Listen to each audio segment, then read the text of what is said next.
Welcome to Psychic Holistic Spotlight. I'm your host, Josie Way, and tonight we have with us at the far end, Ken Demers, and in the middle, Kathy Medeiros, and the handsome gentleman in the middle is our guest, Stewart Campbell.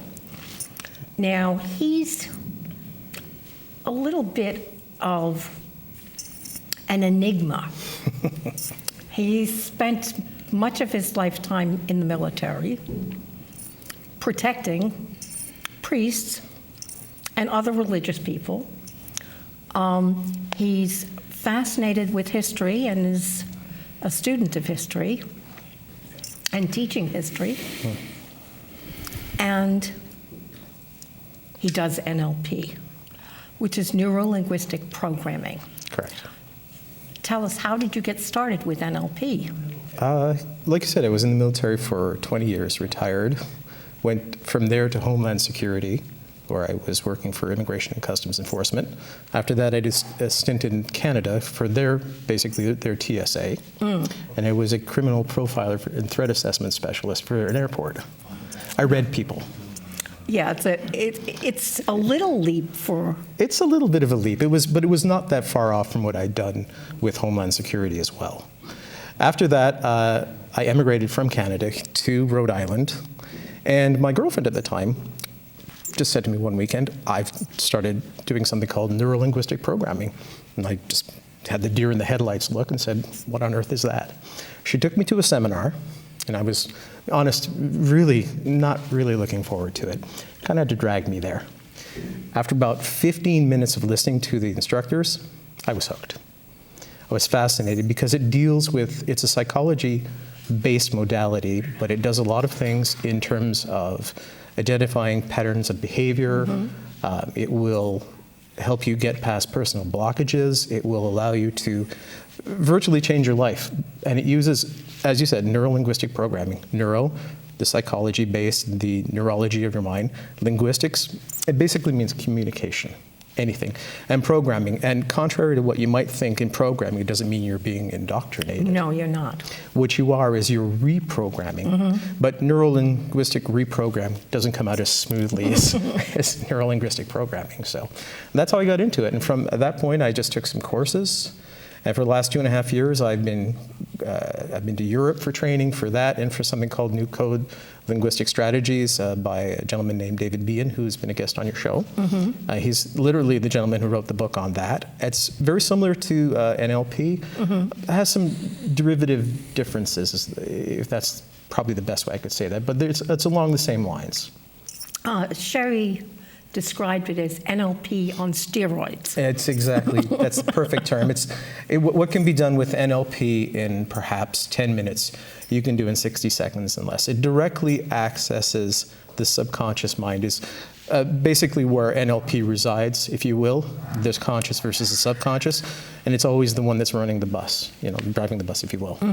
So, when you have been, for instance, watching your diet all week long, and then you just automatically pick something up, eat it, and you say, now, why did I do that? Right. That's your subconscious. Yes. Your subconscious, your conscious mind it's capable of having 7 plus or minus 2. Now, what that means is you can... Say that again, 7 what? 7 plus or minus 2. And what that means is it can concurrently do 7 plus or minus 2. Oh, okay. Average person is 7.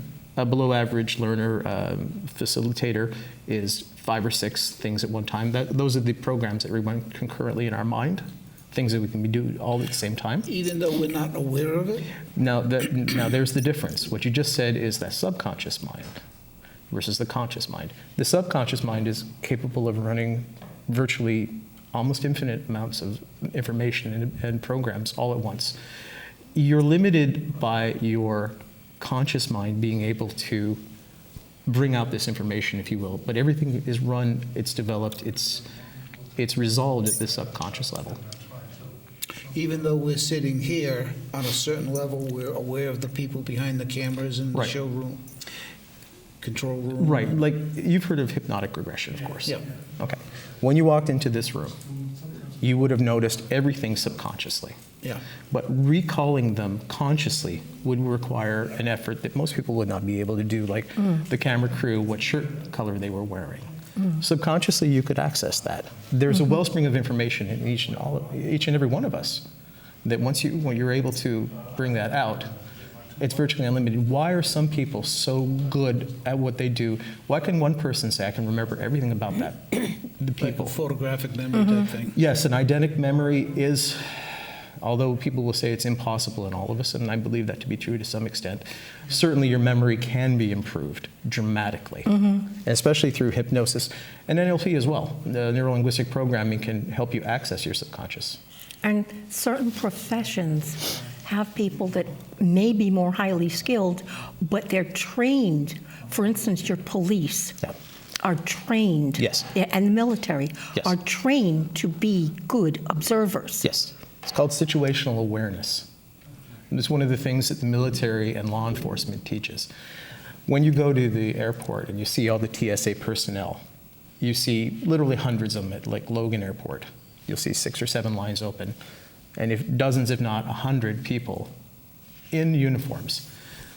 What you're not seeing is the dozens of others that are plain clothes, that are purely observing in front, live, and on cameras, watching people.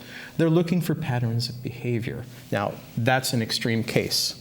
Other things that we recognize, patterns of behavior for non-threatening incidents. Like you said, why do I reach for that? Well, smoking is a habitual habit. Right. We know it's bad for us. It's the 21st century. I don't think consciously there's anybody out there in America who can't say that, smoking cigarettes is good for you, unless they work for a tobacco company. Yeah. And then, of course, that's a matter of perspective. However, what you learn very quickly when you start studying neuro-linguistic programming is there's never not a time that there's not a reason for doing things.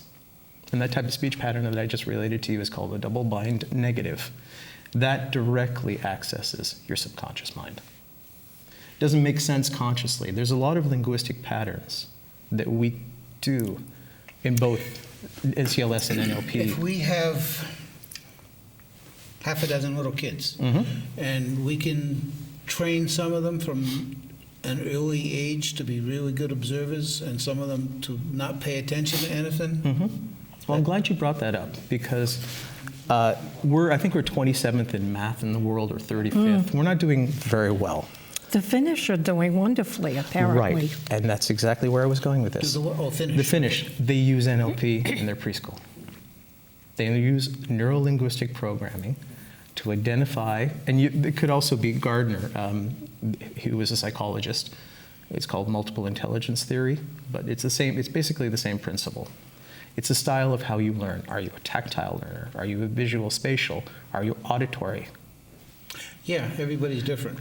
They do that in Finland, and that's where they start off with an enormous advantage. Oh, they pick out which they identify type of learning that particular child is going to be good with or better with than They access what's known as learning styles, or modalities, if you will. Okay. So yes, the answer is definitively yes to your question. If we were to do that, and we do that, another little known fact about neuro-linguistic programming that most people don't hear is that there is not a single major corporation in the United States, not a major sports team, nor a political party that isn't using neuro-linguistic programming today. I went to a couple of places, and I was watching the people doing their presentations, and it was like, it's almost I a know form what of they're doing. It's a form of rudimentary hypnosis that they're actually using. That's kind of what they were doing. But it also encourages you to stay in the positive. Most definitely. It's focus the on relationship. positive. Yeah, it's the relationship between cause and effect. One of the propensities that we have in the United States, and this is a sweeping generalization, so you can delete that it's everyone.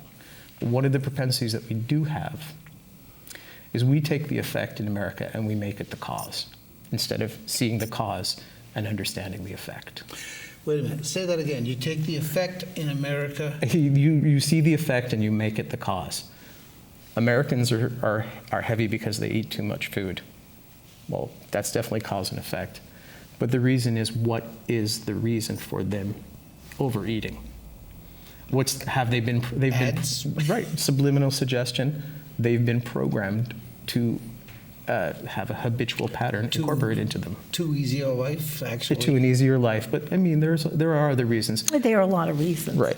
NLP is it's- concerned primarily with the cause, but moreover, it's concerned with the process. And NCLS, New Code Linguistic Strategies, goes even deeper than neuro-linguistic programming. Part of the things that really intrigues me about it is, I think you've been involved in it, is working with the veterans that are suicidal. Yes. To make that kind of like, in a half an hour, you make that problem disappear, as it were. Well, it never disappears. It's possible to go back to traumatic events and diffuse them significantly. It may take a few times doing it to diffuse it as much as possible. First of all, traditional psychotherapy, it works. The Veterans Administration still uses it. They use that in combination with counseling, sometimes medication, but often group and individual counseling is the key. What would be different in something like a neuro-linguistic programming or New Code Linguistic Strategies traditional therapy has you relive the incident. NLP is not concerned with that. In fact, there's no reason you would ever wish to or want to relive that. Re-traumatize. You do not want to revisit that. And what causes the trauma can be changed. Not the actual incident itself, but the way you react by reprogramming neurologically. The initial way you're reacting to If whatever the stimulus let's take, for was. example, a person is hurt overseas. One of the big things in the Gulf War was IEDs, Yep. improvised explosive devices. Somebody has a traumatic event like that. They get PTSD. They develop PTSD. Post-traumatic words, not stress letters. disorder. Yes, I'm sorry. This is one of those things. It's so much in the vernacular today. Yeah, Post-traumatic stress disorder. Okay, they are often brought into psychoanalysis, and they relive. They try to understand. They try to go through the incident. It's one of the most traumatic, if not the most traumatic event they've ever To had in their relive life. that example. Why would you want to do that? For what reason or purpose would you ever want to take them back there? It's how they react to it afterwards that you're concerned with. It's desensitization process Yes. that They're looking for, correct. they're looking for, but it can be done without that. Absolutely. What it does is NLP, Yep. neuro-linguistic programming, will reprogram, literally take that behavioral incident, and you'll still experience it, but your reaction emotionally and sometimes physically will be completely disconnected and completely different. Because you're not so concerned about the explosion per se, but how they react to it 5 minutes after it. And that's what you work on? No, what we work on specifically in that case is how you process the information and what that caused, and we change the effect at the end. So you don't disassociate the fact that the incident occurred. You'll never be able to get that gone. That will, unless there's a magical pill that I'm unaware of. You won't take that away, but what you will do is you'll change the way your neurology handles it by embedded commands. Yes. Certainly to do with suggestions. Embedded commands, that doesn't mean anything to Well, me. an embedded command is, do you watch any television commercials ever? Yeah. Okay, The ice they're cubes and- loaded. Do you ever watch President Obama? Once in a while. Okay, it's hard to get, he's using NLP, anchors, specifically handing out gestural, eye contact, the way his voice is, the cadence, right now the cadence of my voice, the speed of my voice, the tonality, the timbre keeping it at an even keel. If I want to emphasize a point, I raise my voice. If I want to keep you in a mild state of hypnosis, much as teachers do, analysts are always using this. You go to a psychoanalyst, they have a calm, steady, reasonable Okay. voice. Here's, That's the same. It's used in a very different way than traditional psychotherapy or cognitive behavior therapy or any of the other traditional therapies out there. And it's the difference too is the expedience of which it works. Okay. I've recently been exposed to something that I've never even remotely thought about. I'm getting ready to open a sober house. And all these people that are meeting, that are recovered, that are really working hard at staying sober, Yes. there's not one particular event that's causing them to take up drinking or to take up whatever chemical addiction they've got. But could this stuff work on that? The short answer is yes. Have you ever heard about anybody doing it? Yes, actually, my mentor does it all the time in England.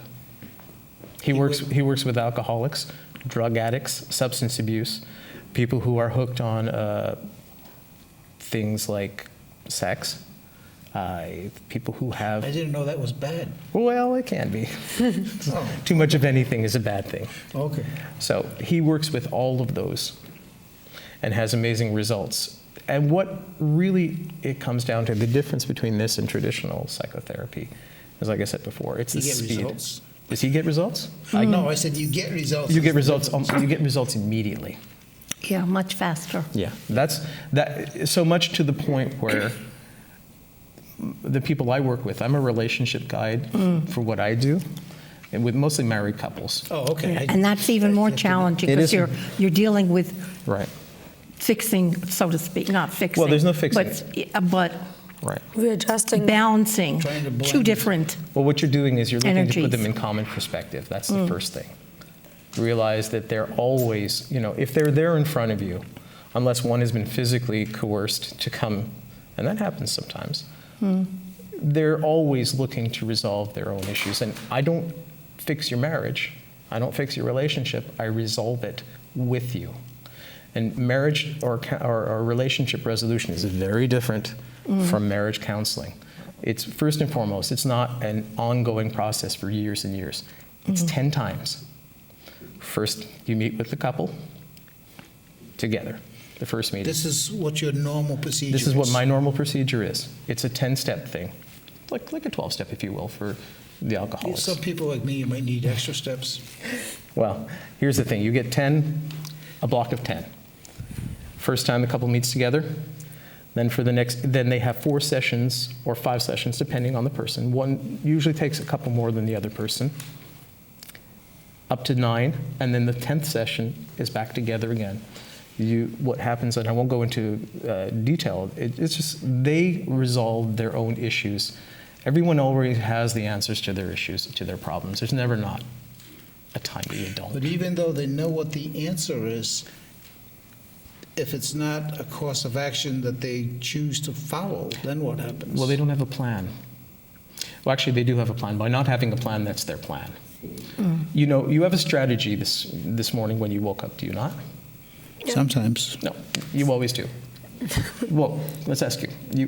When you woke up this morning, did you have a strategy? I did. What was your strategy? Get the routine of getting ready for the day, then going to work, then coming here. Okay, exactly. That's a strategy. Most couples who are in distress in their relationship have strategy, but it's a strategy for failure. And they're doing it with excellence. Absolute excellence. Whatever they're doing it so well that they took a relationship that was amazing, loving, so good for each other, and they flipped it right on its head. They're too close. You could do a whole TV show on these two subjects, Oh, absolutely. Somewhere out there, I'm sure there is. But the point is that there is always a way to fix it. And that lies within you. We look outside of ourselves for the answers that are to the questions that we have for ourselves, do we not? And whether we're doing it holistically, or whether we're doing it psychologically, whether we're doing it environmentally, spiritually, through business, whatever, you're always looking for something. Now, wouldn't it be nice to find that since you already have it? Or would you rather go through traditional therapy for 5-6 years and spend tens of thousands of dollars? I want the quicker fix. What does it cost to go for a couple to go through a 10-session thing, ballpark? It's about $1,500. 1,500? Yeah, not for each, for both. Yeah, but the whole 10 sessions. Yes. And at the end of the 10 sessions, if they're not able to resolve it, it means that they're either not working to resolve it or they don't wish to. And that in itself is a resolution. Let's say the wife half of it is just really fed up with the way the husband's been acting for 10 years. And she really just had enough. Will that change her opinion? Or My first question would be to her is, what is it in yourself that's allowing yourself to continue allowing him? Because the answer, you cannot. so it might you change the justify to her that it's time to quit?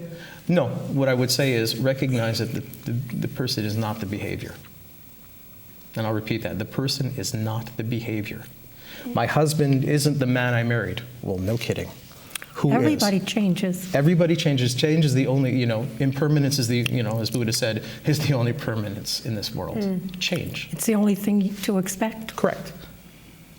So you can change that, can you not? Maybe. Maybe that's something I don't deal in is maybes, perhaps is, I kind of. No, it's black and white. And the answer is definitively and unequivocally yes. Why are you choosing not to change? Would always be my first question. And people throw their, it's not me, it's him. He's the one who cheated. What is it in you that you didn't love or accept in yourself that caused him to do this? Well, how did I cause this? It's acceptance of your own Responsibility. Exactly, your own responsibility. It's your own stuff. But to me, when I hear that statement, knowing men, See, now that's something that we talk about in neurolinguistic programming. That's called a distortion, a deletion, or a generalization. knowing men happen to like ladies. Okay. And biology teaches us that if in a species, if the male is bigger than the female, they're going to have multiple mates. If the male is the same size as the female, they tend to be a one-on-one for life. We are bigger than, the male is bigger, so it's programmed into us to have multiple wives or multiple mates. I would say that would be a statement in the modality that I use. I would call that a massive generalization. Yes. And to that I would reply, if you were sitting in front of me and saying that, well, it's natural for me to be, polygamous, where she can't have polyandry, but I can have polygamy. I would turn around and say, when did you choose to represent her? Yeah, well, I'm just saying that. No, I completely understand what you're saying. However, the question is that's those kind of responses by clients are almost always them looking to project themselves onto in the better light? No, to put their perception of the other becomes their projection. And that's another thing that we deeply talk about. It's one of the things. How you perceive the world is what you project. How you do one thing in your life is how you do everything. If you have an issue with a partner that is unfaithful, you may have trust issues that go across the board with lots of different people. Correct. And things and... Right. And there was something that occurred in that person's life, the person usually cheating, that made them either unable to commit to have a lasting relationship, or they were unclear about the intention of the relationship to begin with. There's always a reason. It's the process that we're concerned with. So it might have been not the outcome. It might have been, I used the word fated from the day they met. No, because that man was looking it's at her as being one of many women that he was associated with, and then that thought process carried through the years. Well, then that was the unwillingness of perhaps, of her to recognize this in him. That was a choice. And that's accepting responsibility for every action that you enter into. But I think when You can't change other people. Correct. yeah, but when two people Refusing are to. meeting, those energies of having other people in their lives, Right. that's always there. I mean, nobody is coming out of a vacuum to meet one person. No, I mean, and if the person has a duplicitous nature, then they're going to be that way in every endeavor in their life. It isn't just a relationship, but that's personal. Now, how much of it, when like say a couple comes to you, though, how much of it is their like how they were raised to believe versus how they kind of like taught themselves to be? Okay, yeah, that's a really good question. One of the differences is that there's the 3 phases that people go through, from childhood to adolescence, and then they become adults at roughly 17 years old. There is the imprint phase. It's roughly from 0 to 6 years old, where the child imprints usually on the mother because the mother is usually the primary caregiver. Not always, the world has changed. So that's the first phase. The second is the modeling phase. It's just 7 to 12, 13 years old. The child models one of the parent, sometimes both of the parents, but it's usually one. And it's usually the primary caregiver. Then from 12, 13 onward to 17, there's what's called a socialization, where the child, beginning with puberty, tends to take on habitual patterns and other psychological traits from their friends and those they socialize with. They move away from the parents, they move more towards their friends. And then there's adulthood, which Is a mix. Which is a mix. Sometimes there is arrested development, and it seems very convoluted when you look at it, but when you go right down to the nitty-gritty, it's absolutely 100% straightforward. Well, what I found interesting when you were talking about that was that the Native Americans, the medicine man, would recognize something in a particular child. And those age ranges were different types of training them to be healers. Correct. The same. The same applies. It's breakup. just it's the same. You know, there's no all truth is truth. It's just how it's discerned and distributed. There's nothing new under the sun. It's just our recognition of such and how we apply it in our everyday lives. That's the difference that makes a difference. So the presentation, so to speak. Presentation, how quickly you can access it. It's a fast-paced world, let's face that. So we want to absolutely get things resolved as quickly as possible. Okay. Earlier we were talking, I can't even remember what it was. We were talking about hypnotism.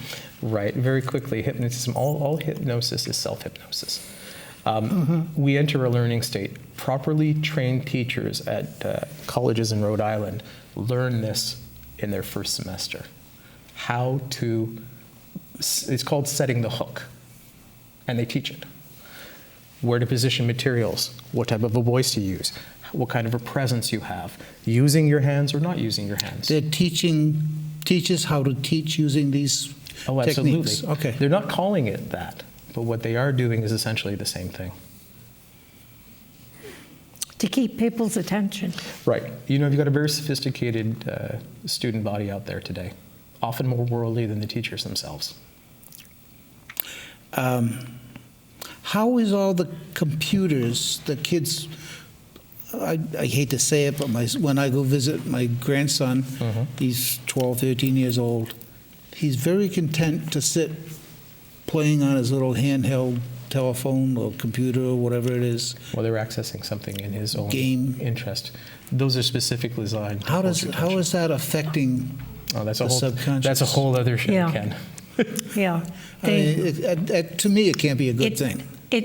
It taps into your short attention span. Correct.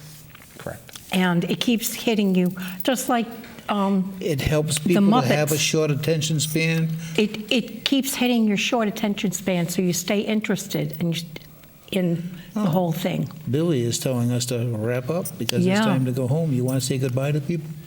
Thank you for joining us tonight. Thank you, Ken. Thank you, Kathy. Thank you, Stu, You're welcome. for being here. My pleasure. We've run almost over. Please come join us again. Is there one thing you would like to tell people?